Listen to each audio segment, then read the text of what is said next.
আসসালামু আলাইকুম ভাই, আমি আপনাদেরকে একটি ঘাস দেখাচ্ছি। এই ঘাসটি হচ্ছে অর্জুন গাছ। এই গাছের বাকল পানিতে ভিজিয়ে খেলে হাড়ের উপকার করে, আমাশার কাজ করে, বহু কাজ করে। আমি কবিরাজ নই, তবে আমি দেখি এই গাছটির থেকে ছাল মানুষ তুলে নেয়, তারপরেও এই গাছটি তার সে জীবিত থাকে। এরকম ঠিক সমাজের কিছু লোক আছে, আপনি তাদের উপকার করবেন, আপনার ছাল তুলে নিবে, কিন্তু আপনার কোনো ক্ষতি হবে না। আপনার ধন সম্পদেরও ক্ষতি হবে না, আপনার মান সম্মানেরও ক্ষতি হবে না।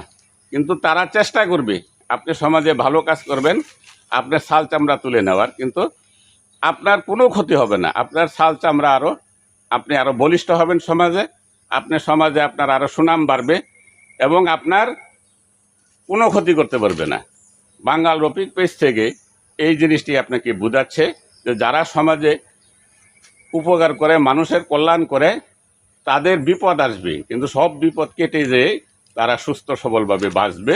তাদের অর্থনীতিকে কেউ ক্ষতি করতে পারবে না, কোনো দিক দিয়ে তাদের ক্ষতি করতে পারবে না।